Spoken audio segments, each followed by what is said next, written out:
What if the history you know, the moments you remember with absolute, crystal clear certainty, never actually happened? It's a question that doesn't just challenge history, it challenges the very foundation of your mind.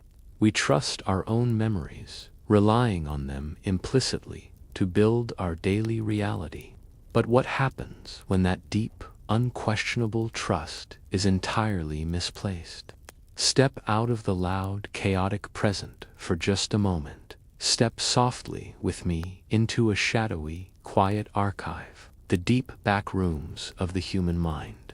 Here, golden dust motes dance in the still air, floating gently in the soft light of alternate timelines. The heavy, leather-bound books on these tall shelves tell strange stories. They speak in hushed whispers of a world that feels undeniably real to you, yet is completely, utterly fabricated. As we settle into this vast labyrinth of forgotten truths, I have a gentle question. Who is joining this peaceful but unsettling journey tonight? Please leave a like and subscribe if you haven't already. And let me know in the comments, where in the world are you listening from, and what time is it for you right now? It's a fascinating joy to see our wonderful community gathered from across the globe. Now, let go of your rigid daily certainties. Sink deeply into your most comfortable spot. Close your eyes and take a peaceful breath. Let us explore the hidden mysteries of our shared human memory. Welcome to Sleeping Scribe, where calming history stories help you unwind and gently fall asleep. Tonight, we're going to explore a strange and deeply unsettling phenomenon. We will look closely at how human memory can deceive all of us. This is a slow, gentle journey into the dark, uncharted territories of the brain, where we will softly question the very fabric of our shared reality. The term itself invites us to examine a specific, fascinating memory, a powerful collective illusion that gave this psychological phenomenon its incredibly famous name.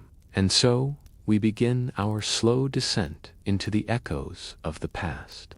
We will uncover the hidden truth behind the massive collective illusions. Our journey begins in the curious realm of the unexplained. The term Mandela Effect was officially coined by a paranormal researcher named Fiona Broome. This fascinating accidental discovery happened in the year 2009. She was attending a massive, vibrant convention called DragonCon.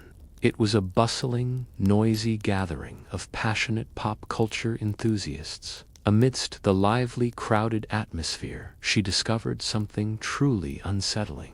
She was having a casual, relaxed conversation with several other convention attendees. During this seemingly normal chat, a strange, shared belief suddenly emerged. Many other people in the room shared her exact false memory. They all vividly and confidently recalled a major, tragic, historical event. They believed with absolute, unshakable certainty that Nelson Mandela was dead. They thought he passed away alone in a South African prison. They placed this tragic, mournful event during the decade of the 1980s. The false memory was incredibly detailed and deeply emotionally resonant for them. People clearly remembered watching a somber, international televised funeral.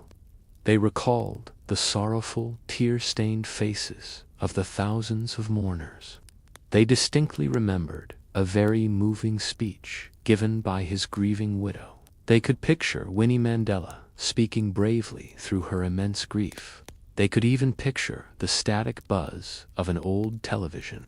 It was an old 1980s television set showing grainy international news broadcasts. But this powerful collective vision was only a vivid, stubborn illusion. In reality, Nelson Mandela absolutely did not die in that dark, lonely cell. He miraculously survived the brutal, harsh conditions of his incredibly long incarceration. He was finally joyfully released from the gates of Victor Verster prison. This momentous, world-changing event actually happened in the year 1990. He had served 27 long, difficult years behind iron bars. Most of that painful time was spent in a truly harsh environment. You can almost feel the cold, damp, rough stone walls. Imagine the biting winter chill of a tiny Robben Island prison cell. He survived that terrible forced isolation with his strong spirit intact. He walked out a completely free man, ready to change the world forever. Mandela then went on to serve as the beloved president of South Africa. He led the slowly recovering nation from 1994 to 1999. Picture the vibrant, beautiful, contrasting colors of the new South African flag. See it waving proudly and freely in the warm wind of a brand new era. The nation was entirely reborn under his peaceful, wise leadership. So how did so many ordinary people get this crucial historical fact completely wrong? The soft murmur of a large, hushed crowd tells a curious story. Imagine them standing in a convention center, realizing they share a phantom memory. The heavy, musky scent of old newspaper ink fills the quiet air. These old archived articles completely contradict their deep personal recollections. It is a jarring and deeply confusing cognitive experience for anyone. Nelson Mandela actually lived a very long and incredibly impactful life. He eventually died on December 5, 2013. He passed away quietly and peacefully at his own comfortable home. This was located in the wealthy, quiet suburb of Houghton, Johannesburg. His actual real memorial service was an event of massive global scale. It was respectfully attended by well over 90 powerful heads of state. This grand global event happened decades after his supposed tragic prison death. Why does this profound, widespread mass confusion continue to exist today? In reality, another prominent, brave South African anti-apartheid activist died much earlier. His name was Steve Biko. He was a powerful, inspiring voice for the Black consciousness movement. He tragically and unfairly died in police custody in 1977. This very real and devastating historical event may contribute to the widespread confusion. People likely blended the two heroic historical figures in their minds over time. The shared trauma of the harsh era created a tangled web of memories. The rising internet then rapidly popularized the strange phenomenon across the world. Fiona Broom launched a dedicated website in the year 2010. The site acted as a central, comforting gathering place for the confused masses. It highlighted a fascinating common cognitive memory error. Psychologists officially refer to this specific mental error as confabulation. Confabulation is the accidental production of fabricated or entirely distorted memories. It happens completely naturally, without any conscious, malicious intention to deceive anyone. Our amazing brains simply try to fill in the missing blank gaps of our knowledge. They construct a perfectly plausible reality that unfortunately never actually existed. And so we must ask ourselves a deeply unsettling and quiet question. What else have we collectively misremembered in our own lives? From the shifting political stage of South Africa, we travel slowly east. The narrative naturally shifts to a very different scene of brave defiance. We go to explore one of the most iconic, striking images of modern history. This journey takes us to the vast, open, paved streets of Beijing. It is the unforgettable, tense story of the Tank Man of Tiananmen Square. The incredible event occurred on the quiet morning of June 5, 1989. This was the immediate, terrible day after the tragic Tiananmen Square massacre. The world was already reeling heavily from the shocking, sudden violence of the previous night. The hazy, thick, smog-filled morning light of Beijing set a very somber stage. An anonymous, ordinary man stepped out entirely alone onto Chang'an Avenue. This beautiful name translates ironically to the Avenue of Eternal Peace. He stood firmly and directly in front of an approaching military force. It was a massive, rumbling column of Chinese Type 59 tanks. The deafening, terrifying mechanical roar of heavy tank treads filled the morning air. The heavy, thick metal was grinding fiercely against the ruined, cracked asphalt. He held crisp, clean white fabric tightly in his shaking hands. These were just simple, ordinary shopping bags held by a solitary figure. It was a stark, visual contrast to the massive machines of war.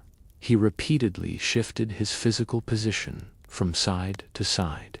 He did this to purposefully and bravely obstruct the path of the lead tank. It was a breathtaking, silent display of unimaginable human courage. Many people around the whole world vividly remember this exact terrifying moment. But their shared memory takes a very dark and horrific turn. They swear they watched live broadcast footage of a truly brutal outcome. They remember the brave man being ruthlessly crushed by the spinning metal treads. The tense, vibrating silence of terrified bystanders hung heavily in the air. People were watching safely from nearby hotel balconies in absolute, total shock. But did this gruesome, terrible event actually happen on that day? It absolutely did not. The cold, hard, metallic sheen of the tank armor tells a very different tale. The massive, heavy war machine miraculously stopped mere feet from a fragile human being. In reality, the lead tank repeatedly stopped its forward advance. The unseen driver actively attempted to steer and drive around the lone civilian protester, but the brave man stepped directly in front of it again and again. The man even boldly climbed up onto the flat hull of the lead tank. He stood upon the metal beast and spoke directly down to the driver. We will never truly know what urgent words were exchanged in that tense moment. He was eventually pulled quickly away by two entirely unknown figures. They were dressed, blending in with simple, everyday blue clothing. The man then vanished completely and forever into the chaotic, crowded street. The true identity of Tank Man remains completely unknown to this very day. His ultimate final fate is also a profound and deeply enduring historical mystery. The famous, shocking footage was almost lost to history entirely. It was bravely and secretly smuggled out of China. Brave Western journalists risked absolutely everything to share it with the blind world. Photographers Charlie Cole and Jeff Widener captured the truly iconic images. They hid the fragile film rolls in porcelain toilet tanks to evade the authorities. The false, dark memory of his death remains incredibly common today. It is often widely attributed to the brutal, bloody context of the surrounding massacre. The horrific, graphic horrors of the previous day easily blended with the powerful image. Our minds merged the extreme violence of the protests with his brave, peaceful stand. We unconsciously and sadly assumed the absolute worst possible outcome, and so the phantom tragic memory of his crushing was instantly born. It is an incredibly powerful example of mass collective human confabulation, leaving the heavy, loud machinery of the late 20th century far behind us. We travel slowly back in time to the early 1930s. We are going to slowly uncover a deeply tragic and famous historical mystery. It is a sorrowful, dark story that society completely and collectively rewrote over time. This is the heartbreaking, sad tale of the famous Lindbergh baby tragedy. Charles Augustus Lindbergh Jr. was just 20 months old. He was the sweet, lovely, innocent son of the world-famous hero, aviator. His father was an international idol for his solo transatlantic flight. The young sleeping child was suddenly kidnapped on March 1st, 1932. A massive, unprecedented, hysterical public panic immediately ensued. A relentless, wild, frenzied media circus descended heavily upon the grieving family. The loud, bold newspapers quickly dubbed it the crime of the century. The howling cold wind and driving freezing rain set a truly grim scene. It was a dark and violently stormy night of sudden, terrible abduction. Thick, wet, muddy footprints were left behind on the polished wooden floor. They stained the peaceful, quiet sanctuary of the second-story nursery. The bright, sudden flashbulb pops of 1930s press cameras lit up the dark night. They illuminated frantic, desperate, loud search parties, scouring the surrounding dark woods. The rough, dry texture of a strange, handwritten ransom note was found. It was left resting ominously and quietly on the wooden nursery windowsill. The haunting, heavy silence of the empty crib spoke absolute volumes of sorrow. It was surrounded by untouched bright wooden toys and deep, endless sorrow. A massive, incredibly widespread Mandela Effect exists regarding this very case today. Millions of ordinary people genuinely believe the missing child was never, ever found. They think his ultimate sad fate remains an entirely unsolved mystery to this day. They vividly and firmly remember the tiny, fragile body never being recovered. But what is the actual, grim, sad, historical truth of the matter? In reality, the delicate, tragic remains of the child were indeed discovered.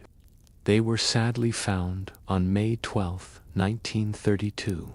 The tragic, heartbreaking, terrible discovery happened just a few short miles from the Lindbergh estate. The poor child had likely perished on the very first night of the kidnapping. A local quiet carpenter named Richard Hauptmann was eventually arrested by police. This significant major breakthrough happened in September 1934. Hauptmann was found hiding with the highly recognizable marked ransom money. The stolen cash was carefully hidden away deep in his residential garage. He was put on trial in a massive, highly publicized national spectacle. He was ultimately completely convicted of terrible first-degree murder. He was executed via the deadly electric chair in 1936. The devastating, terrifying kidnapping led to major, significant legal changes in America. It directly and powerfully inspired the passage of the Federal Kidnapping Act.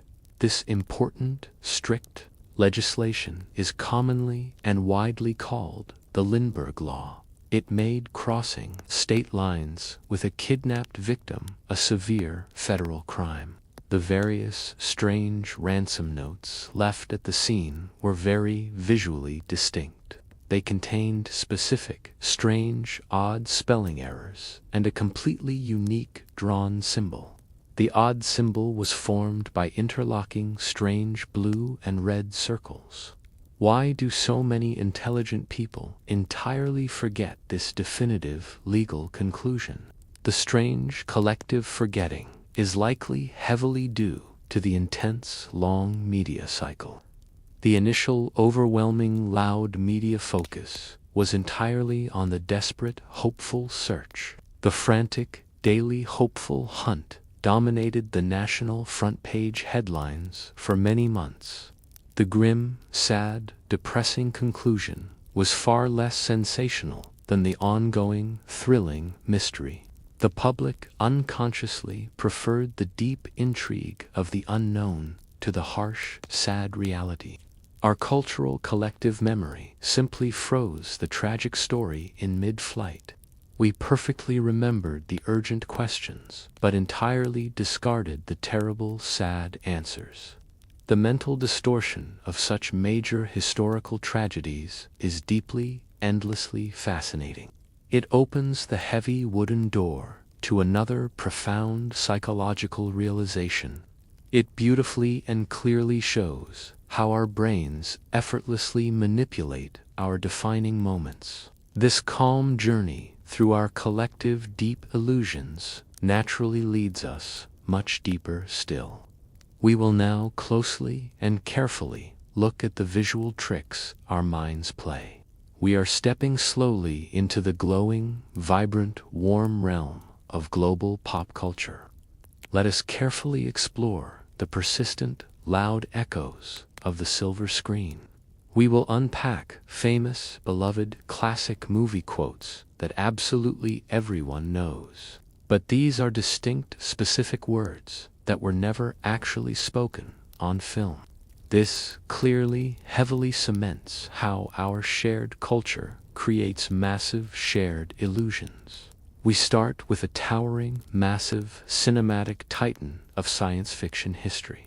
The iconic, incredibly dramatic Star Wars line is universally misremembered by millions. Countless dedicated fans eagerly and proudly quote it as Luke, "I am your father."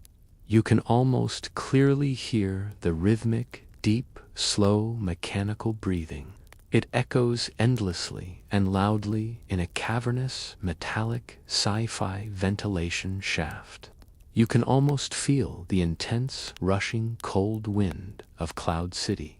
But the actual dramatic, dark line delivered by Darth Vader is slightly different.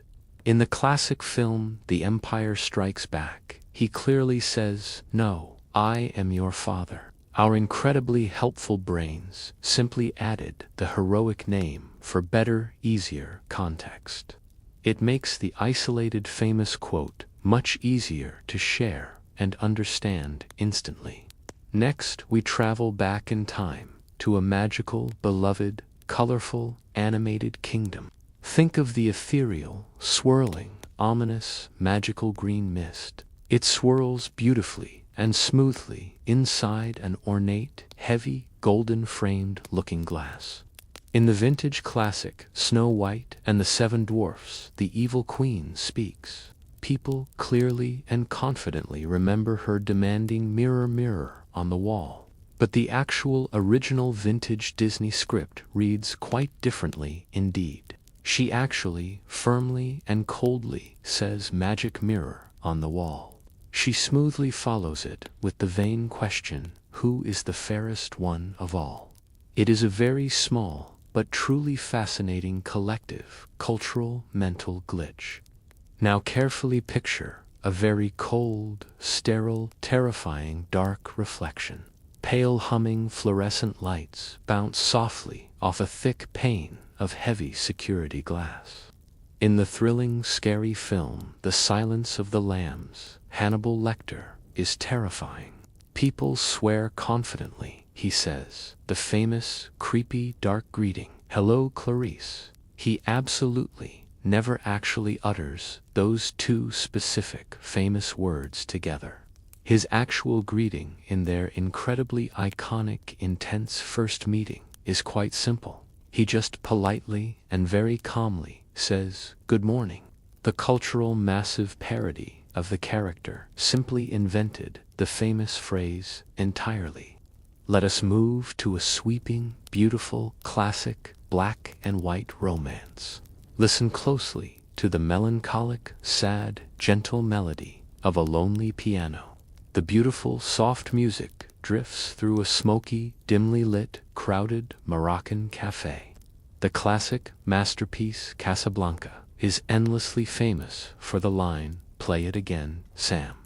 This specific, famous, romantic line is absolutely never said in the entire long movie. The emotional, torn character, Ilsa, actually softly says, "Play it once, Sam." Later on, the heartbroken, sad Rick simply and quietly says, "Play it." The incredibly famous misquote was entirely collectively invented by the nostalgic, loving public. Finally, we head to the dangerous, deep, dark waters of Amity Island. Feel the fresh, cold, salty ocean spray on your warm face. It crashes violently and loudly against the wooden hull of a small fishing vessel. In the terrifying blockbuster Jaws, the character Brody makes a very famous realization. Everyone eagerly and constantly quotes him as suddenly saying, "We are going to need a bigger boat." The actual terrified, shocked line is, "You are going to need a bigger boat." These ubiquitous, common pop culture misquotes are incredibly, deeply, and stubbornly persistent. They are often heavily and constantly reinforced by endless comedic television parodies. Massive global merchandise campaigns and secondary media constantly repeat the incorrect version everywhere. Over time, the widely accepted, comfortable fake memory completely replaces the actual real art. It proves, without a single doubt, that our shared reality is highly subjective. Our complex minds are incredibly powerful, yet entirely flawed and strange storytellers. As we carefully navigate these strange, common glitches in our collective human memory, I am genuinely deeply curious about your own personal thoughts and daily experiences. What other fascinating, strange historical mysteries would you like us to slowly explore next? Perhaps there are deep, complex psychological rabbit holes you want to uncover together. Let me know your brilliant creative thoughts down below in the quiet comments. Your amazing, wonderful ideas often inspire our greatest and most wondrous sleepy journeys. And now, let us softly step further into the beautifully rewritten dream world. We have traveled through the lingering echoes of spoken words and shifting historical events, but the strange phenomenon of false memory does not stop at the things we hear. It reaches far deeper into the very core of our daily lives. The illusion bleeds directly into the vibrant visual world all around us. Our amazing human brains are incredibly complex and powerful machines. They are constantly working to synthesize the overwhelming flood of everyday branding. They try desperately to make perfect sense of classical historical art. They even attempt to mentally redraw the vast, massive maps of our entire world. In doing so, they accidentally create a massive global consensus of absolute fictions. Millions of people agree on the exact appearance of things that simply do not exist. We are going to carefully explore the intricate visual anomalies of this rewritten world. Let us begin by looking closely at the simple anatomy of a famous brand. Think back to the wonderful, warm memories of a family game night. Imagine the satisfying, sharp snap of moving a tiny metal token. You are carefully sliding a little metallic top hat across a colorful cardboard playing board. You are passing the bright squares of famous imagined streets and imaginary railroads.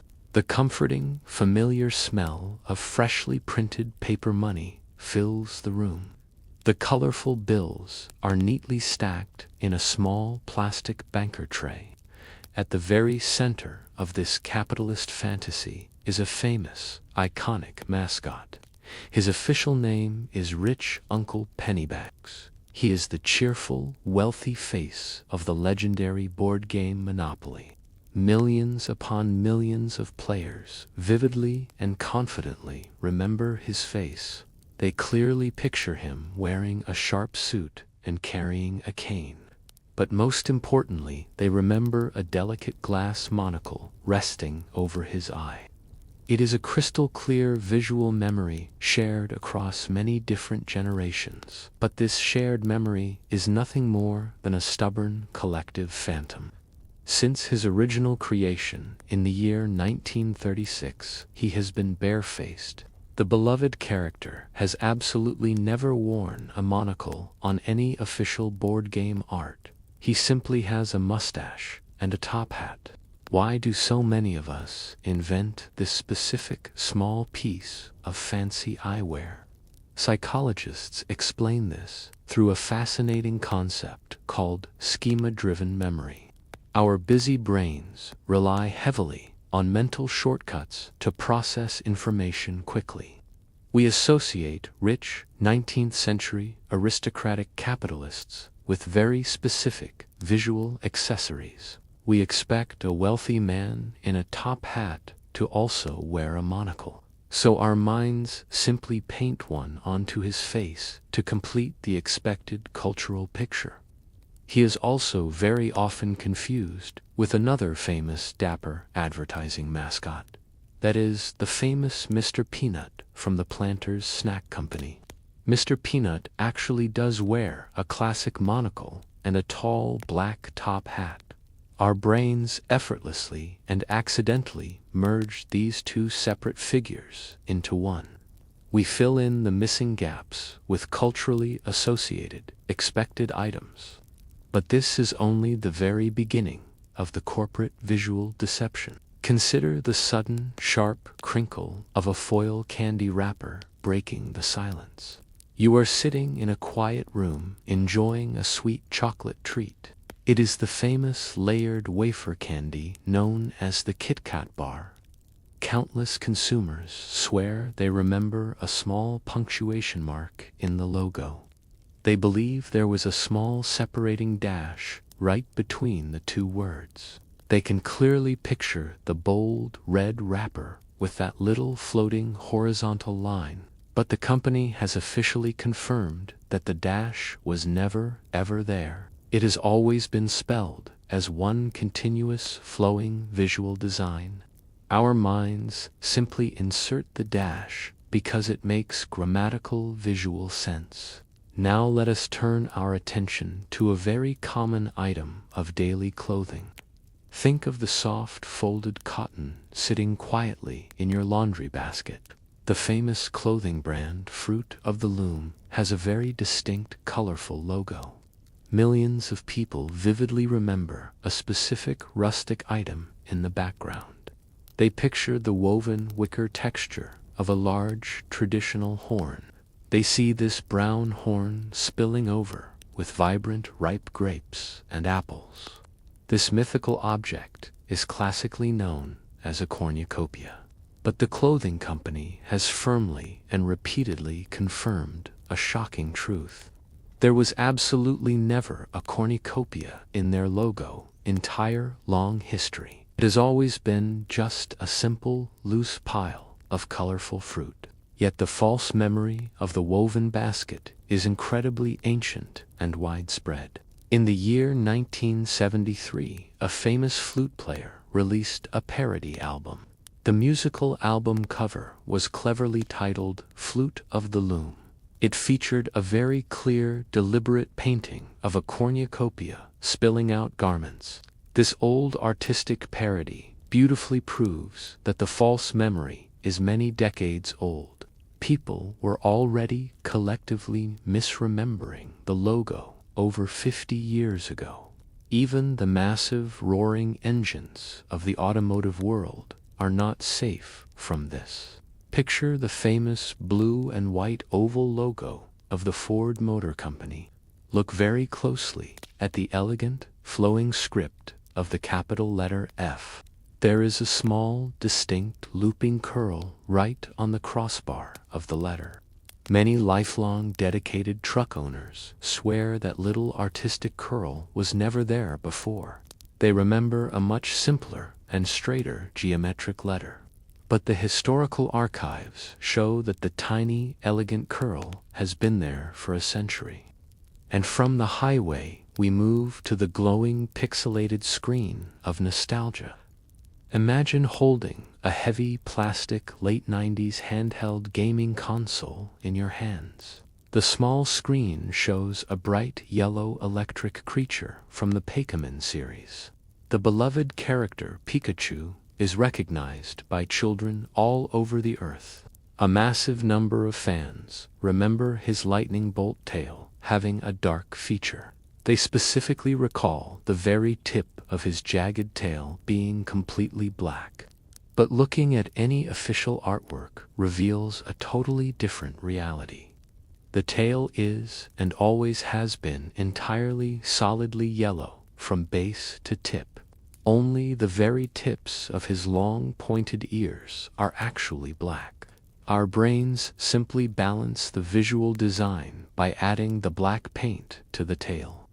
The way our minds fabricate tiny accessories for cartoon characters is truly fascinating.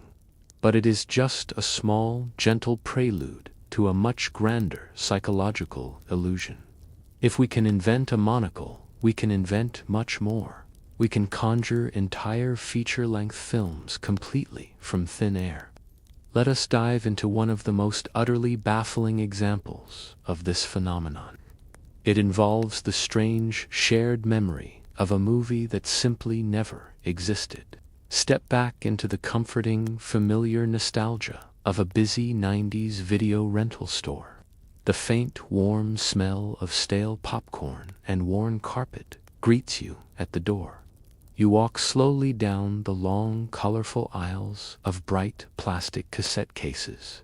You are looking for a funny, light-hearted comedy to watch on a Friday night. A massive, passionate online community perfectly remembers renting a very specific movie. They remember a magical comedy film called Shazam, supposedly released in the mid-90s. They specifically and clearly remember the famous stand-up comedian Sinbad starring in it. They picture him playing the wacky magical role of a bumbling, friendly genie. They can see the bright, colorful, baggy 90s clothing worn by the sitcom characters. They can hear the mechanical click and whir of the VHS tape being swallowed by a VCR. They remember the shimmering metallic gold fabric of a theatrical turban catching the studio lights. They even cite incredibly specific and detailed plot points from the story. They vividly recall a scene where two lonely children find the hidden genie. They remember the dusty, dim light filtering through a triangular attic window. The soft light shines down onto old, forgotten cardboard boxes where the magic lamp sits. It is a perfectly constructed, beautiful childhood memory. There is only one massive, incredible problem with this detailed recollection. This movie absolutely never existed in any reality. There is no hidden script, and there is no lost footage. There is absolutely no studio record of its production ever taking place. The famous comedian Sinbad himself has repeatedly and firmly denied the entire thing. He has stated publicly that he never played a genie in a feature film. He never starred in a magical comedy movie called Shazam. So how did thousands of totally unconnected strangers invent the exact same movie? The strange, fascinating phenomenon gained massive global traction on internet forums around 2015. It united thousands of confused people who all shared the exact same fake memory. Psychologists largely attribute this grand illusion to something called source monitoring errors.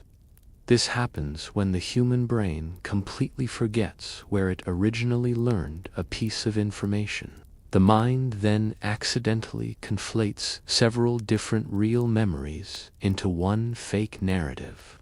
In the year 1996, there was a very real genie comedy movie. It was called Cosm, and it starred the famous towering basketball player Shaquille O'Neal. The title is incredibly similar, and the magical premise is exactly the same. But why do people substitute the comedian Sinbad into the lead magical role? The answer lies in a forgotten television broadcast from 1994.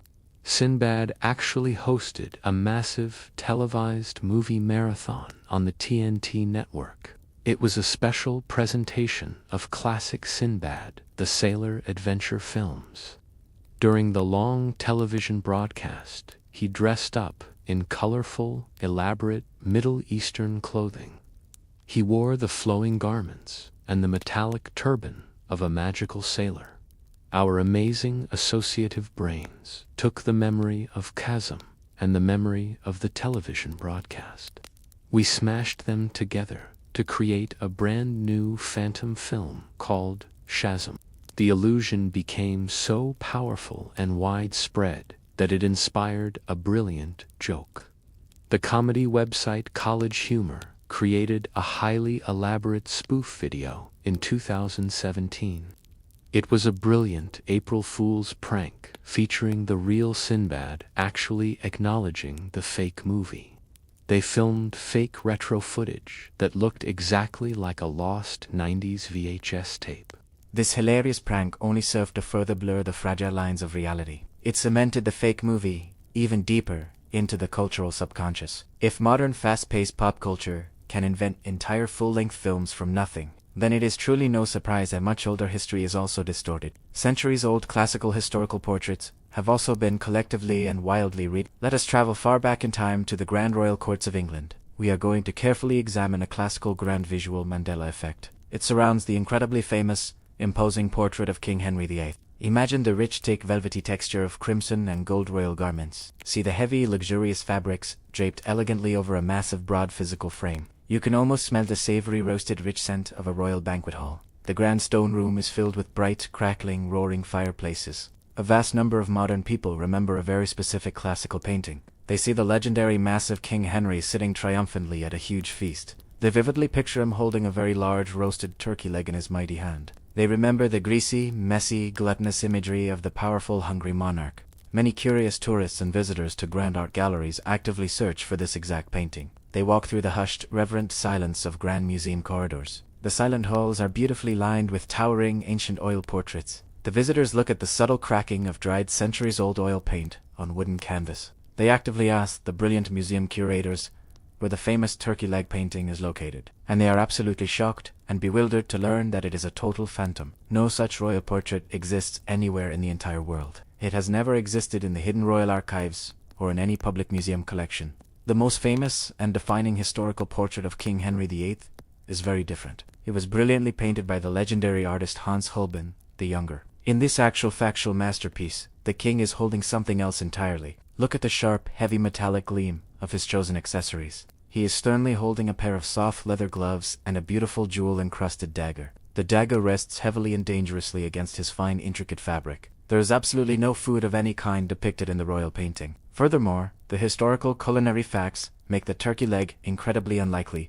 Turkeys were indeed introduced to England from the Americas during his long reign, but they were incredibly rare, exotic, fascinating birds meant for showing off. They were certainly not common, messy banquet food to be eaten wildly by hand. So where did this incredibly persistent global mental image actually come from? The imagery of a loud, gluttonous, messy king holding a giant meat leg was popularized much later. It was created by centuries of cultural caricatures and modern comedic. In 1933, the brilliant actor Charles Laughton portrayed the king on screen. The incredibly popular classic film was called The Private Life of Henry VIII. The wildly successful movie heavily featured the actor eating very messily and aggressively at banquets. However, even in that famous old film, he was actually eating a whole chicken. He was never eating a giant roasted turkey leg, but the powerful funny imagery stuck firmly in the public mind.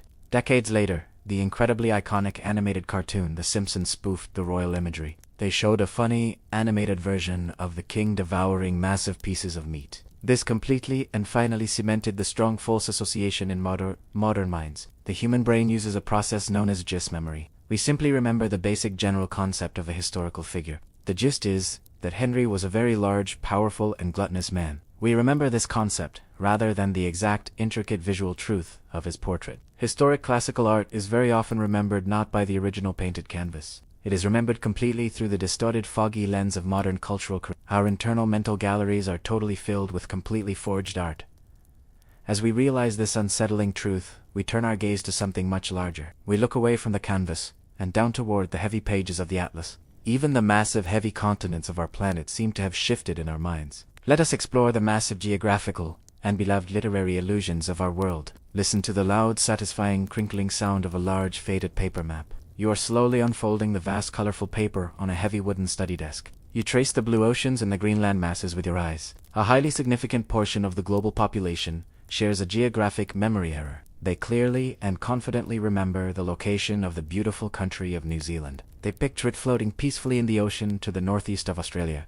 They imagine the warm tropical currents flowing between the two nations. But reality paints a much colder and more distant geographical picture. Look at the deep dark blue expanse of the freezing Tasman. See, it violently separates the rugged wild green coastlines of the two lands. In reality, New Zealand is located about 1,200 miles to the southeast of Australia. It sits much further down toward the freezing icy waters of the Antarctic. The collective mental map of the southern hemisphere is somehow completely tilted, and it is not just the islands of the Pacific that are lost in our minds. Look at the colorful map of the massive, vibrant Indian subcontinent. The beautiful teardrop-shaped island nation of Sri Lanka is very often Millions of people firmly believe it is located directly south of the tip of India. They picture it hanging perfectly straight down like a symmetrical pendant. But its true, actual geographical location is significantly offset to the southeast. Our brains simply prefer neat, perfectly symmetrical arrangements over chaotic reality. We mentally drag the heavy island to the center to satisfy a desire for order. We also completely erase entire massive landmasses from our minds. Far up in the freezing isolated north lies a Norwegian archipelago called Svalbard. It is a massive, stunning collection of frozen islands near the pole. Yet it is frequently and completely omitted entirely from people's mental maps. It is as if the giant frozen landmass simply does not exist in our shared consciousness. Our spatial geographic errors are vast and deeply confusing, but they are perfectly mirrored by our strange collective linguistic errors. Let us move away from the cold maps and look at a warm childhood memory. In the cozy realm of early literature, there is a defining magical Mandela Effect. It involves a very famous beloved children's book series about a family of bears. Millions of nostalgic adult readers have extremely warm, fuzzy memories of these stories. They remember the smooth, glossy cover of a well-worn children's book. The book is resting peacefully on a wooden bedside table in the evening light. They remember the comforting, sweet smell of old paper and binding glue. It is the distinct, wonderful scent borrowed from a quiet neighborhood childhood library. They clearly and absolutely remember the name of the series as the Berenstain Bears. But they remember the spelling of the name in a very specific way. They vividly recall the famous name ending with the letters E-I-N. They pronounce it clearly in their heads as Ber. They remember looking at those specific printed letters on every single colorful cover. But a quick trip back to the dusty attic reveals a shocking betrayal. The famous books were lovingly created by the authors Stan and Jan Berenstain. The family name printed on every single official book has always ended differently. It has always unequivocally ended with the letters A-I-N. There's never been an E in the final syllable of the name. The massive global confusion stems entirely from simple, deep linguistic expectation. When we read names ending in that specific rhythmic sound, we expect a certain spelling. We are culturally conditioned to expect the letters S-T-E-I-N. We have seen it in famous historical names like Einstein and Frankenstein. Our fast-reading brains simply override our actual careful visual perception. We see the letter A, but our mind instantly and quietly replaces it with an E.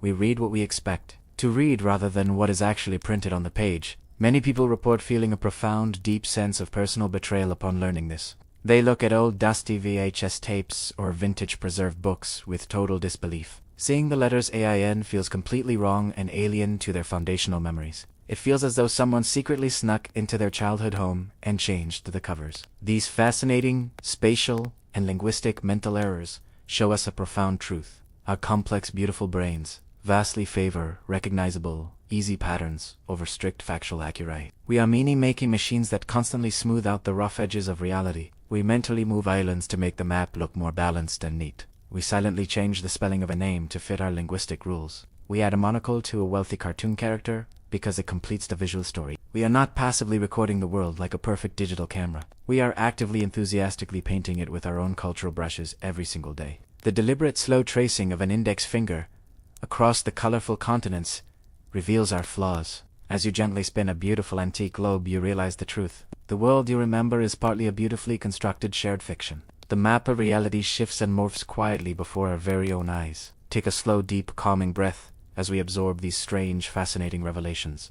Have you personally experienced any of these phantom memories yourself? Do you remember the missing monocle or the spelled bears or the fake genie movie? Feel free to share your own unique experiences in the quiet, safe space of the comments. It is wonderful to compare our beautiful, flawed memories together. We are now preparing to transition from the wild illusions themselves into the science. We will explore the fascinating, incredible neurological reasons of why they actually happen. We have journeyed far through the strange, lingering echoes of our spoken words. We have wandered through the shifting visual anomalies of our rewritten world. Now the narrative must slowly and peacefully shift its focus. We turn our quiet gaze away from the external historical events. We look deeply inward to explore the fascinating hidden science of the mind. We are going to gently unpack the complex, beautiful psychological mechanisms behind these illusions. It is a time to become deeply soothing and entirely reflective. Let your breathing become slow and measured as we enter the brain. We will carefully guide you through the intricate inner workings of human memory and gently explore the curious neurological phenomena known as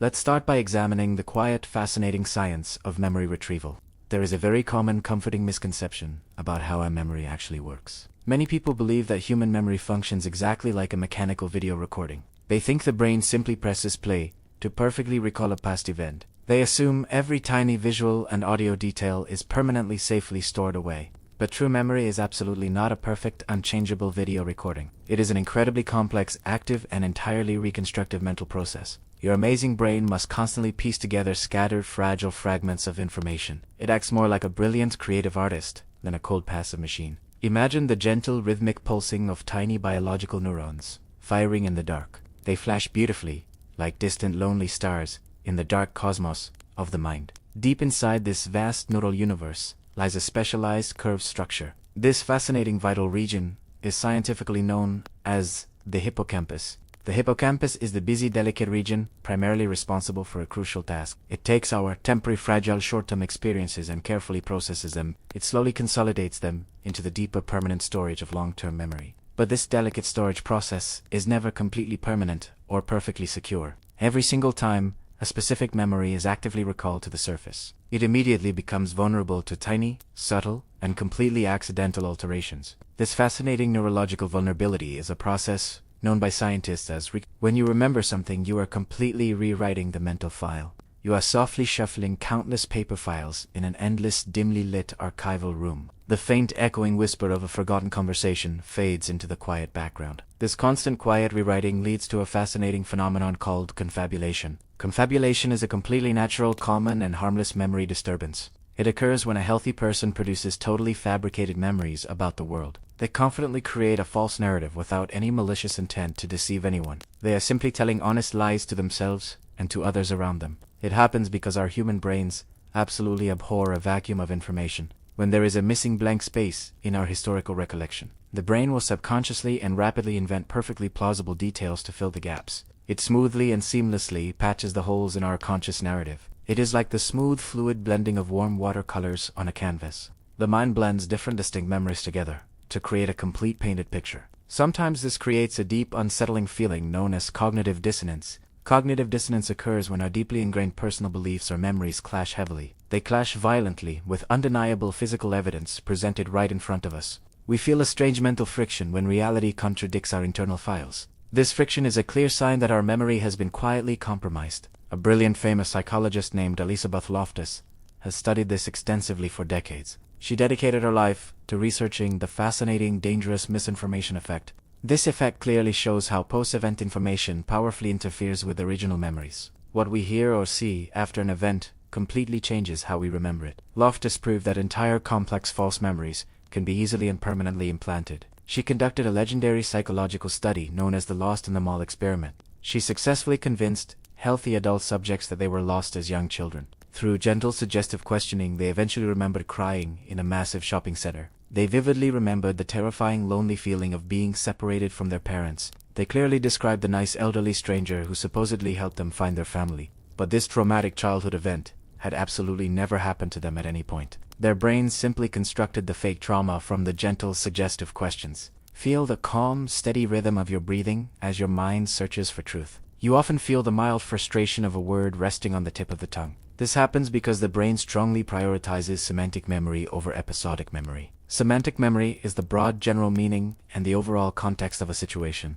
Episodic memory is the exact literal specific details of what actually occurred. The brain completely discards the tiny details to save valuable mental energy. This highly efficient filing system is actually a massive evolutionary advantage for our species. It allows for incredibly quick pattern recognition and rapid life-saving decision-making, but it heavily sacrifices absolute objective accuracy in the gentle process. Understanding how an individual beautiful brain quietly rewrites its own personal history is profound. It naturally and smoothly brings us to a much larger societal question. How do these completely rewritten personal stories spread like a gentle tide across populations? How does a single mental error infect millions of unconnected people? We must now explore the vast, quiet landscape of social contagion. We step slowly from the isolated mind into the massive, cultural echo chamber. False memories are constantly reinforced and widely shared through complex invisible social networks. It is a powerful process known by sociologists as the social contagion of memory. This psychological phenomena occurs when one person clearly states their own memory report. Their confident spoken words immediately and silently influence another listening person. If you hear a friend confidently describe a movie scene, you might agree with them. You will subconsciously alter your own memory to match their confident, passionate description. This leads to a fascinating known concept called memory conformity. Memory conformity happens when witnesses to an event actively align their stories. They do this simply through casual discussion and natural human social interaction. They want to belong to the group, so their memories slowly blend together. The modern digital internet massive accelerates this completely natural human process. It acts as a massive instantaneous echo chamber for our shared global misconceptions. Imagine the soft rhythmic tapping of keys on a glowing keyboard in the night. You sit in the quiet, comforting isolation of your dark, silent room. You watch the gentle cascading flow of text slowly scrolling up a monitor screen. Hidden complex mathematical algorithms on massive social media platforms actively promote heavy engagement. They constantly push bizarre, interesting, or shared false memories to much wider audiences.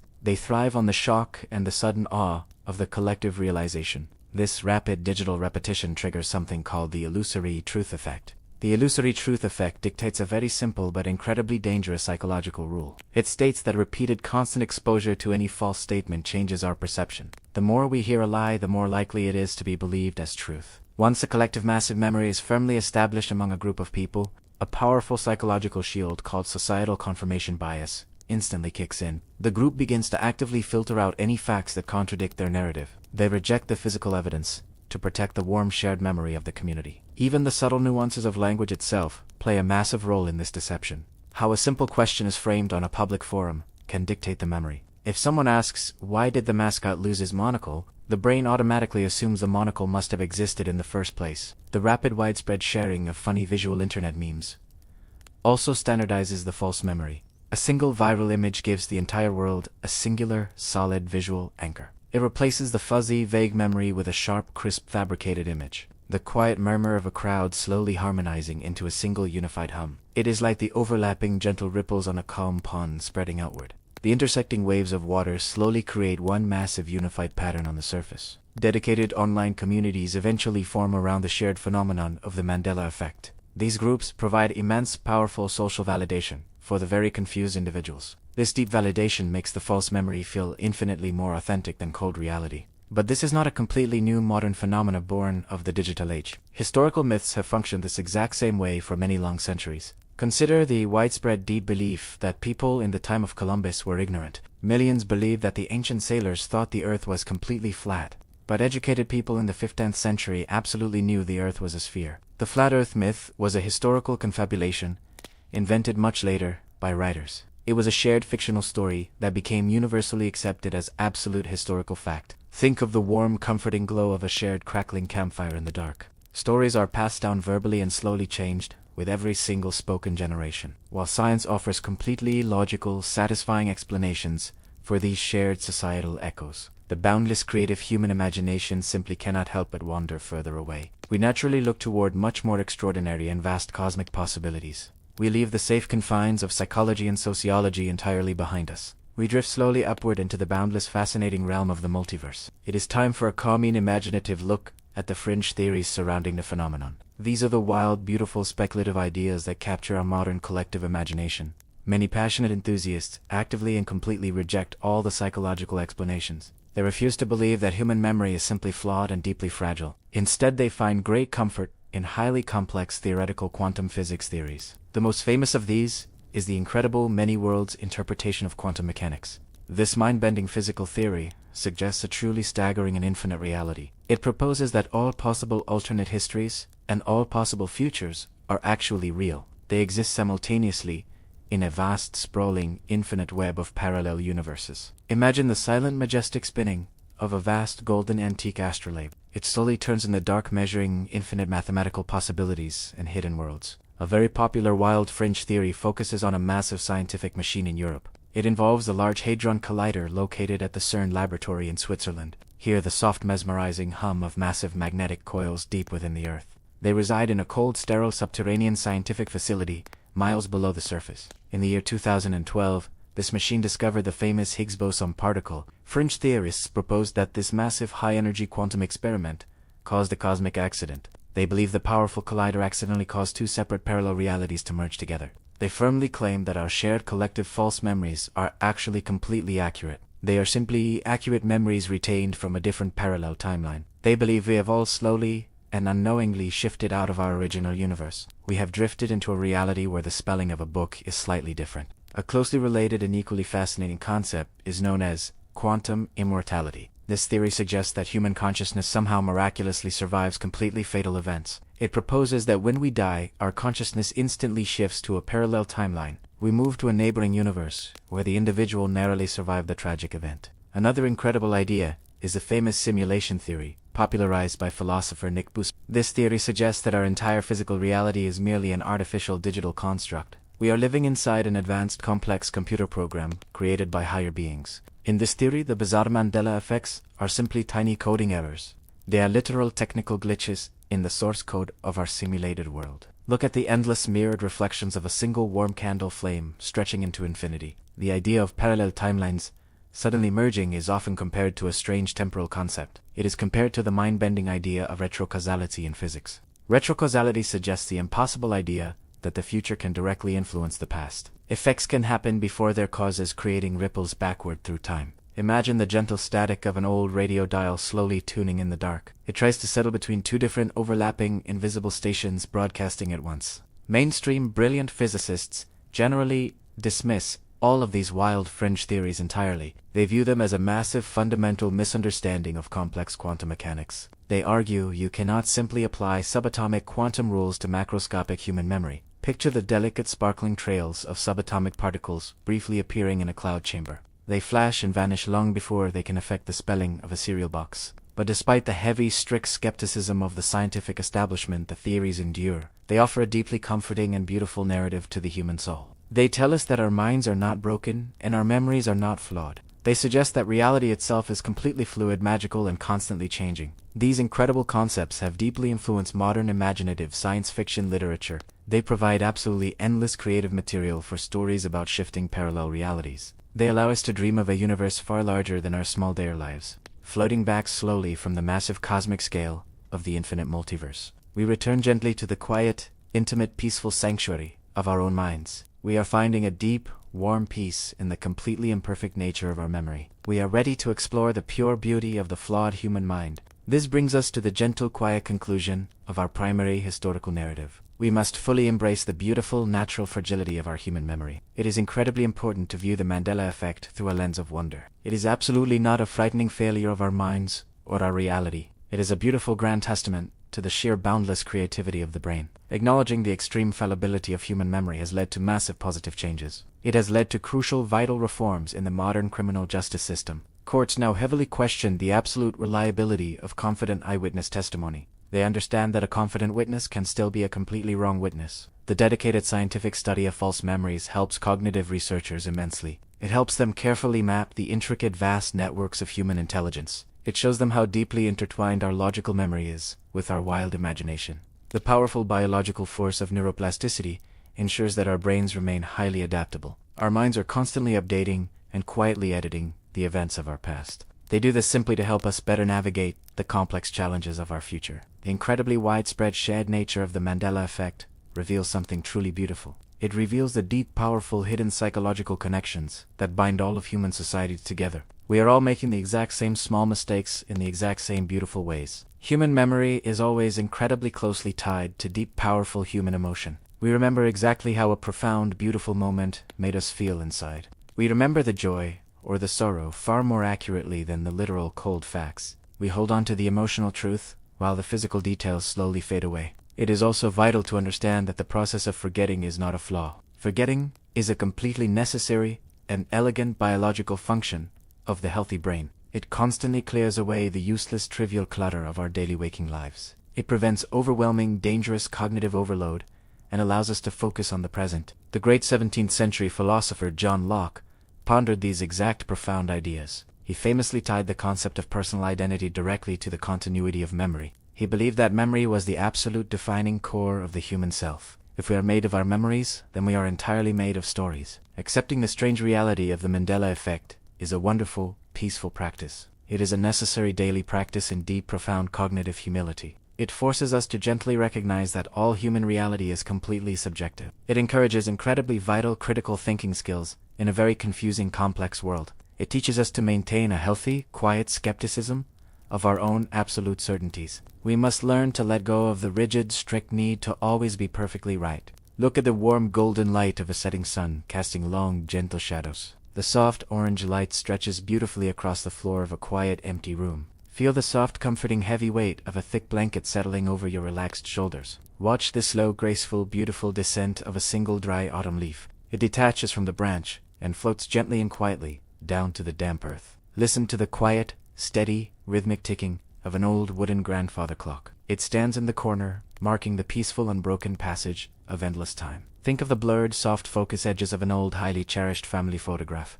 The sharp colors are slowly fading entirely into pleasant, warm sepia tones. The past is always fading, but the gentle feeling of the past remains forever. Ultimately, the fascinating, complex story we construct in our own minds is everything. It is the only true world we will ever actually truly inhabit. And so the main chapter of our journey into the Mandela Effect gently closes.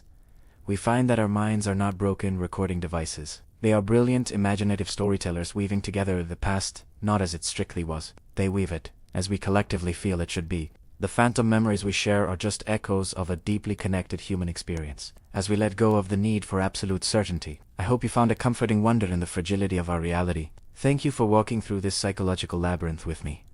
Let your mind relax. Leve gentio, like if this journey brought you peace, and slowly drift with me now into a quiet epilogue of historical echoes. Imagine the gentle rustle of dry, brittle papyrus.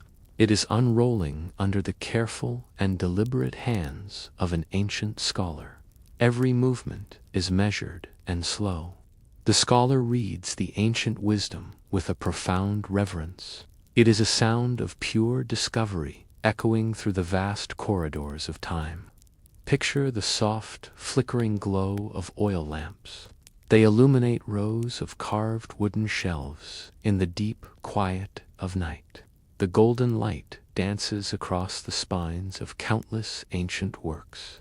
This is the ultimate sanctuary of human knowledge, standing proudly against the dark. Outside these hallowed walls, you can hear the distant, muted sound of waves.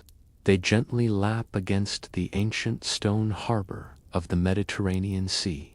The rhythm of the water is a constant, soothing lullaby for the sleeping city. Time moves incredibly slowly in this quiet sanctuary. You can almost see the slow accumulation of fine desert dust. It is settling softly over forgotten and undisturbed scrolls in the deepest archives. Breathe in deeply and let the air fill your lungs. Imagine the faint scent of aged parchment and dry air. This ancient perfume lingers in a vast echoing marble hall. It is a place of profound peace and quiet contemplation. But popular history paints a very specific and tragic picture of this sacred place. It is an image that has been burned into our collective consciousness. We remember the great library of Alexandria meeting a violent and fiery end. We picture it burning down in a singular and devastating inferno. It is a highly dramatic and terrifying mental image. We imagine a sudden wall of bright fire consuming centuries of human thought. We picture it all happening in a single catastrophic night. The myth goes even further into the realm of profound tragedy. It claims this single devastating event set human progress back by 1,000 years. We are told a story of sudden and absolute intellectual darkness. We are told that humanity lost all ancient knowledge at once in those hungry flames. It is a narrative of profound loss that haunts our modern memory. It makes us wonder what incredible secrets were forever turned to ash. But this was only a grand illusion created by the long passing of centuries. The truth is much quieter and far less dramatic. In reality, the library suffered multiple smaller fires over a very long period. It experienced a gradual and centuries-long decline. There was no single night. The loss of ancient knowledge was a slow and quiet fading rather than a loud, sudden tragedy. It was a gentle slipping away into the sands of time. Julius Caesar did accidentally set fire to the docks in 48 before Christ. This is a real historical event that sparked the legendary myth. The intense flames from the burning ships spread rapidly to the coastal city. This accidental fire may have damaged a portion of the great collection. Perhaps a warehouse holding newly arrived texts was sadly lost to the flames. But the main library itself did not burn to the ground on that fateful day. The dedicated scholars simply continued their quiet work after the smoke finally cleared. The grand institution largely fell victim to changing political powers and a lack of funding. Maintaining such a vast collection required enormous wealth and constant royal patronage. It slowly suffered from the general decline of the Ptolemaic dynasty. The once wealthy rulers simply stopped supporting the vast and expensive complex. Without money for new scrolls or repairs, the great halls began to fall into quiet disrepair. By the time the mighty Roman Empire finally took control of the city, the situation had changed. The prominence of the library had already severely faded into the background. It was merely a quiet shadow of its former glorious self. And so the ancient knowledge was not completely lost to a single sudden disaster. Many of the most important scrolls and ancient texts had already been carefully copied by hand. They were safely moved to other growing centers of learning across the vast Mediterranean world. The wisdom of the ancients was slowly scattered like seeds in the wind. The Serapeum was a beautiful and grand sister library located nearby in the city. It held a massive collection of its own and survived much longer than the main building. But it was eventually closed or destroyed during intense religious conflicts in the year 391. We must also remember the very fragile physical nature of the ancient materials themselves. Papyrus scrolls naturally degrade and fall apart over time. They turn to fine dust even in the absolute best and driest conditions. The plant fibers simply cannot last forever without constant human intervention. This means the texts required constant and meticulous copying by scribes to survive. The knowledge would have been lost regardless of any fire or war, Without this endless effort, the myth of the single tragic fire is ultimately a deeply romanticized memory. It simplifies a highly complex historical decline into a tragic and easily digestible narrative. As the imagined ashes of Alexandria drift away on the wind of time, we move slowly forward. We travel to a much later era where the echoing words of a doomed queen were entirely fabricated by history. Imagine the soft, powdery texture of white flour. It is dusting the heavy wooden tables of a quiet 18th century Parisian bakery. The baker moves slowly in the early morning light. He prepares the daily bread for a city slowly waking from its deep slumber. Far away from the dusty streets, picture the gentle rustle of heavy silk. Imagine intricate lace dragging softly across the highly polished floors of a grand palace. The sound is a quiet whisper of immense wealth and unimaginable privilege. Outside the palace walls, listen to the muted clinking of delicate porcelain teacups. They rest on silver trays in a serene and sunlit garden pavilion at Versailles. The air here is perfectly still and perfectly peaceful. Close your eyes and notice the faint, sweet aroma of warm butter and baking dough. It is drifting slowly through the narrow cobblestone streets of the distant city. Back in the quiet corners of the world, imagine the quiet scratching of a quill pen on parchment. A solitary writer is drafting stories that would outlive their subjects. These words will echo through the halls of history long after the ink has dried. Queen Marie Antoinette is universally remembered for a single famous and cruel sentence. She is forever known for callously saying, "Let them eat cake," upon hearing the peasants had no bread.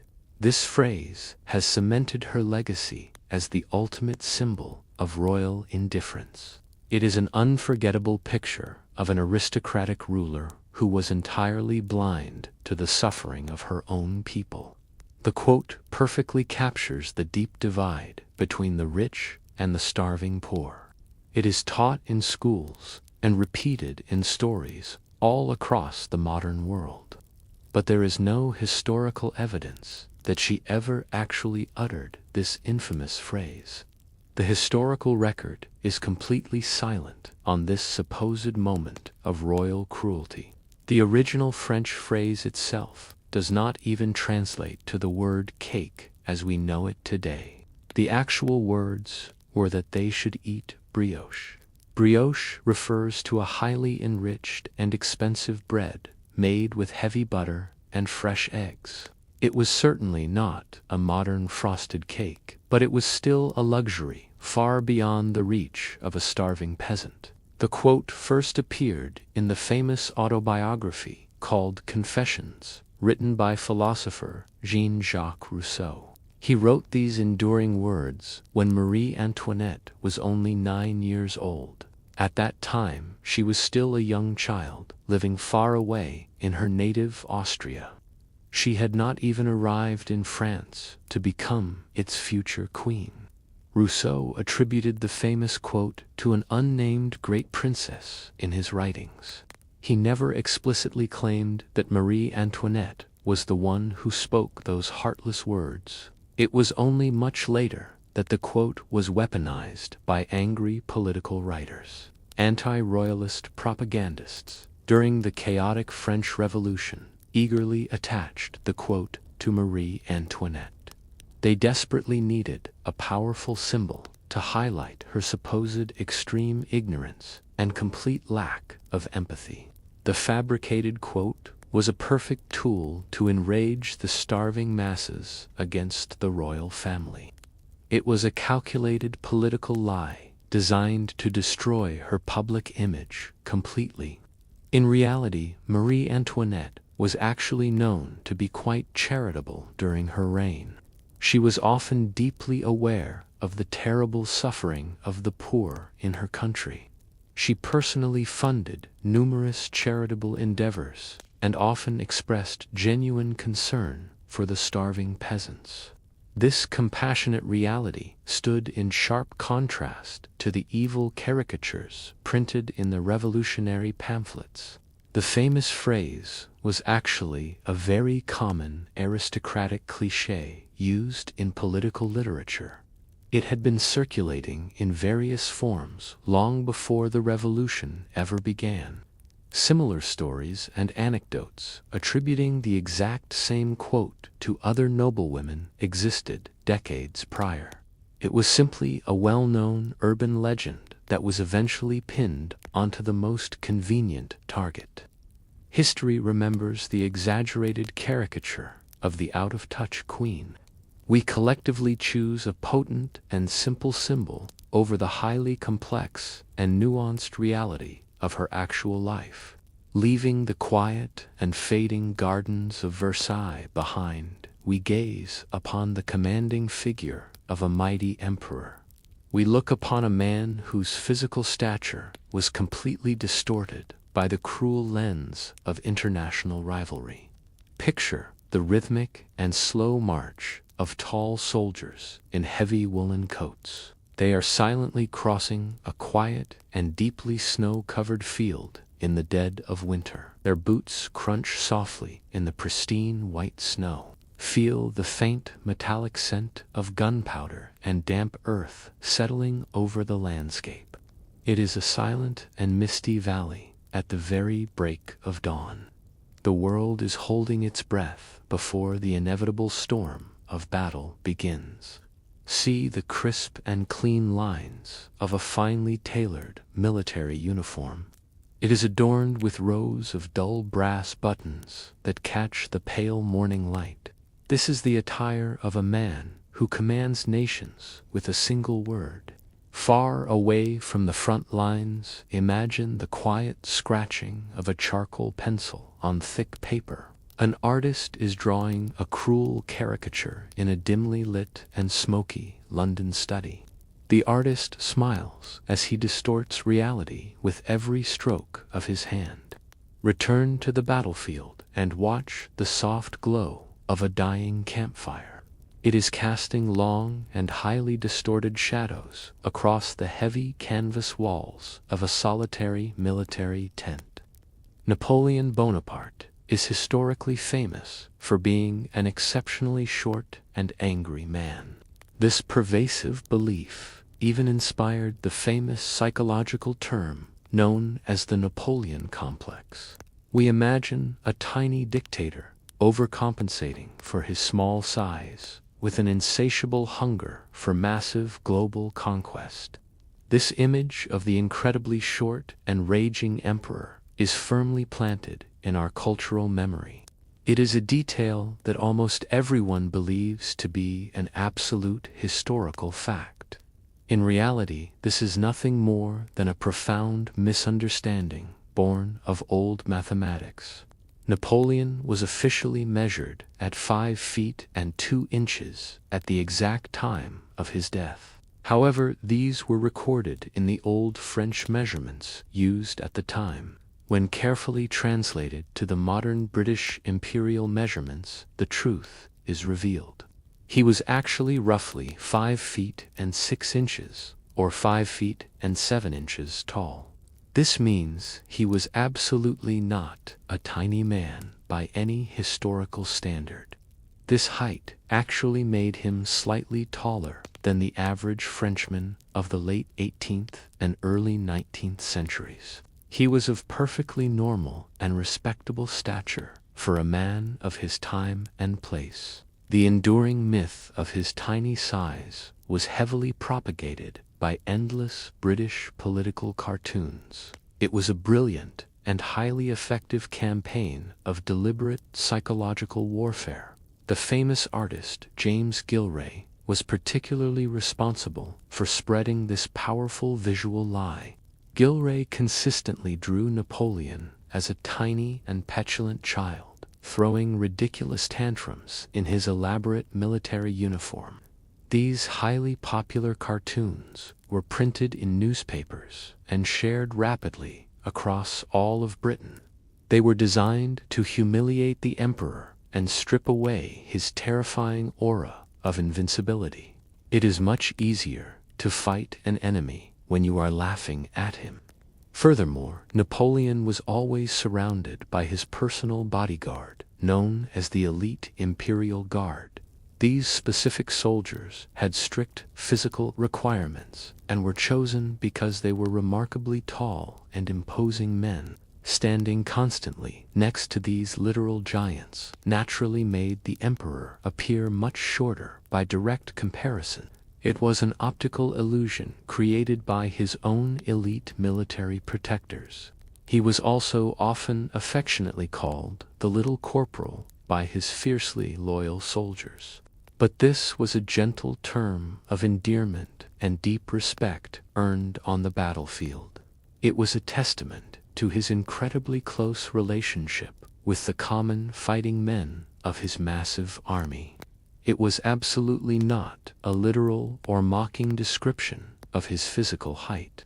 The British press fully understood the subtle differences in the measurement systems, but they actively and gleefully maintained the translation error to endlessly mock their most formidable enemy. It was simply too perfect of an insult to ever correct in the public mind. Today, the entirely false memory of his miniature size is one of the most widely accepted facts of European history. It proves that a cleverly drawn cartoon can easily rewrite the truth for centuries to come. From the quiet and snowy battlefields of Europe, our slow journey through time takes us further north and further back. We travel to the freezing, icy shores, where legendary warriors are remembered wearing something they never truly possessed. Listen to the deep and resonant sound of a heavy wooden longship. It is gently cutting through the extremely calm and icy dark waters of the northern sea. The wooden hull groans softly as it glides through the freezing mist. Hear the dull and highly muffled clinking of heavy iron chainmail. It is resting heavily on the broad and tired shoulders of a warrior standing quietly in the freezing fog. The cold air bites at his skin as he stares into the dark horizon. Now let your mind drift to a very different kind of sound. Hear the soaring and beautiful operatic voices vibrating intensely through the air. They echo beautifully against the heavy, velvet-lined walls of a grand 19th century theater. Notice the smooth and highly polished curve of a simple iron dome. It is catching the very pale and silvery light of a solitary northern moon. Finally, listen to the soft and perfectly rhythmic lapping of the rising tide. The water washes gently against the smooth, stony shores of a quiet and sleeping ancient fjord. The global consensus pictures the legendary Viking raider in a very specific and iconic way. We always imagine them wearing heavy iron helmets adorned with two massive and terrifying animal horns. This unforgettable image is instantly recognizable anywhere in the modern world. It is the absolute quintessential symbol of the fierce and fearless ancient northern warrior. We picture these horned men storming beaches and bringing chaos to the peaceful medieval world. But there is absolutely no historical or archaeological evidence to support this famous image. Not a single horned helmet designed for battle has ever been discovered by historians. The idea that Vikings ever wore horned helmets into bloody combat is a complete and total fabrication. It is a myth that simply has no basis in the actual reality of ancient warfare.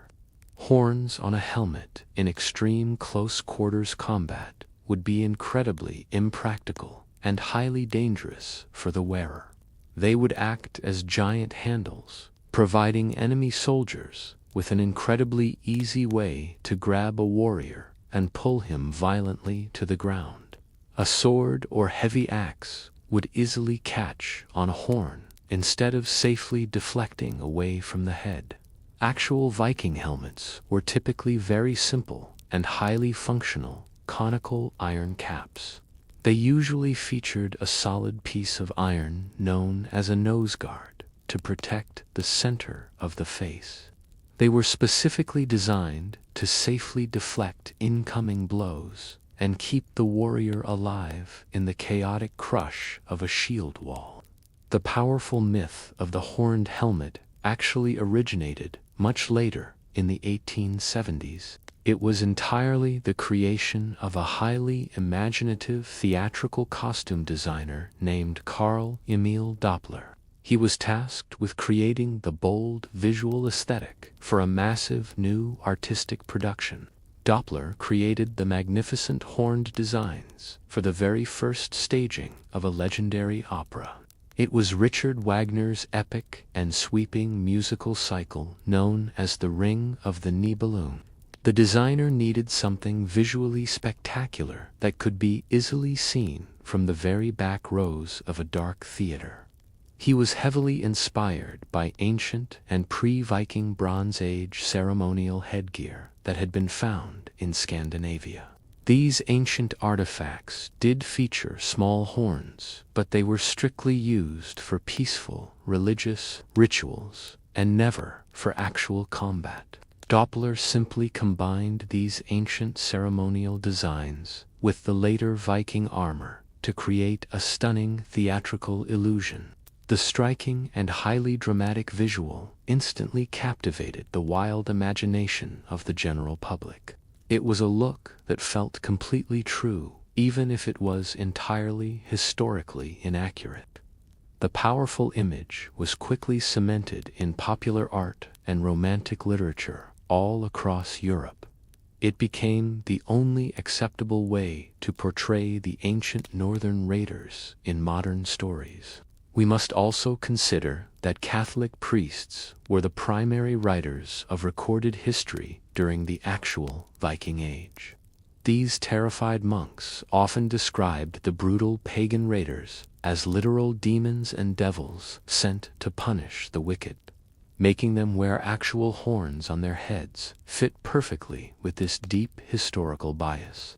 It made the violent invaders look exactly like the monsters from their darkest religious nightmares.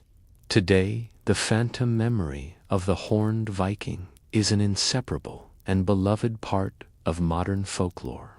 It is a beautiful theatrical illusion that has completely and totally overshadowed the much simpler historical truth. As the grand theatrical illusions of the Vikings finally fade slowly into the cold mist, we arrive at our final historical misconception. We travel downward to explore the dark and entirely fictional dungeons of the Middle Ages. Here, the slow and incredibly heavy creak of an old and deeply rusted iron hinge. The lonely sound echoes loudly in a damp and completely empty stone cellar. It is a noise that speaks of deep isolation and forgotten centuries. Imagine the cold and very rough texture of heavy cast iron. Feel it under the soft and curious brush of your fingertips as you wander through a quiet and modern museum. Inhale the faint and deeply earthy smell of ancient, undisturbed dust. Notice the scent of cold weeping stone lingering forever in a dark underground corridor. Picture the incredibly soft and warm golden light of a single flickering candle. It is barely illuminating the dark and highly shadowy corners of a completely forgotten room deep beneath the earth. Finally, let yourself sink into the profound and entirely unbroken silence of a deep medieval dungeon. It is a quiet place that never actually saw the terrible horrors our dark history has imagined. The legendary Iron Maiden is widely remembered as the absolute most brutal and iconic torture device of the Dark Ages. It is a terrifying machine that haunts our collective nightmares of the distant past. It is always described as a large and heavy iron cabinet built specifically to perfectly enclose a living human being. The interior of the heavy doors is famously lined with long and razor-sharp iron spikes. The terrible story claims that as the heavy doors are slowly closed, the victim is slowly and agonizingly impaled. It is a brilliant and truly terrifying piece of dark engineering. But the truth is that there are absolutely no legitimate historical records to prove it ever existed.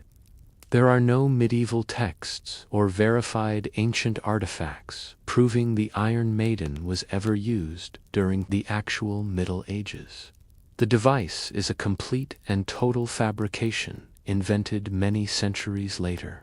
It was born in the late 18th century, during a period of highly romanticized public fascination with extreme medieval brutality. The most famous and terrifying example was known as the Terrible Iron Maiden of Nuremberg. This frightful device was not ancient at all, but was actually built in the early 1800s. It was constructed specifically for a highly profitable commercial exhibition designed to shock and terrify the paying public. It was hastily cobbled together from an old iron chest and dozens of loose, sharp iron spikes. The creators simply wanted to attract morbid tourists who were eager to see the legendary horrors of the past. This original and entirely fake Nuremberg Maiden was later completely destroyed during a massive Allied bombing raid in the year 1944. But by that time, the terrible myth had already completely infected the global consciousness.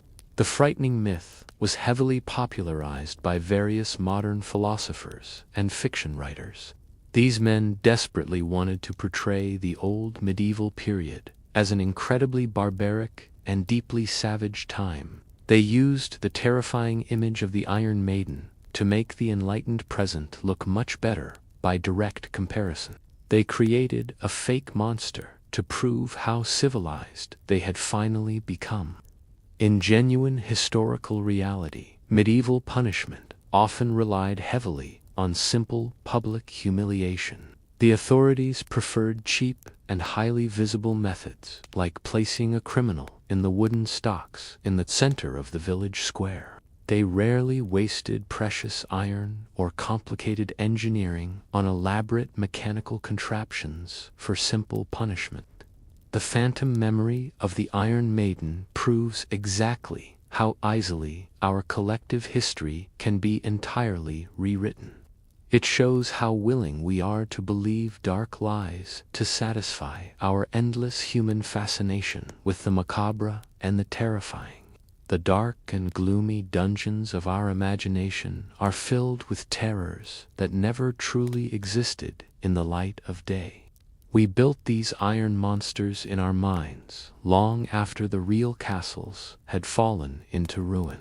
It is a fascinating trick of the human mind to invent such darkness to make our modern lives feel safer. As the long shadows of these imagined histories stretch and finally fade into the quiet calm of the night, we find a strange comfort. There is a deep peace in knowing that the human past is a highly fluid and ever-changing tapestry. It is beautifully woven as much from the bright threads of our boundless imagination as from the heavy fabric of cold reality. The mighty lost empires and the misunderstood queens all rest quietly now. The ancient armored warriors and the terrifying fictional machines have all faded to dust. Their true and complex stories are sleeping quietly beneath the heavy blankets of the myths we have draped so carefully over them. Let your mind drift away from the dusty libraries and the quiet palaces of old. Forget the snowy battlefields and the icy northern waters. The past is nothing more than a quiet dream that we all share. It is a story we tell ourselves to make sense of the long passage of time. Surrender to the quiet darkness of the present moment. Feel your breathing slow down to match the heavy and steady rhythm of the sleeping earth. Breathe deeply and let the heavy weight of the passing centuries slip slowly away from your tired shoulders. Allow the gentle and slow currents of these ancient echoing stories to carry you away. Let them pull you softly toward the dark and perfectly tranquil shores of deep and restful sleep. Good night, and may your dreams be as grand and peaceful as history itself.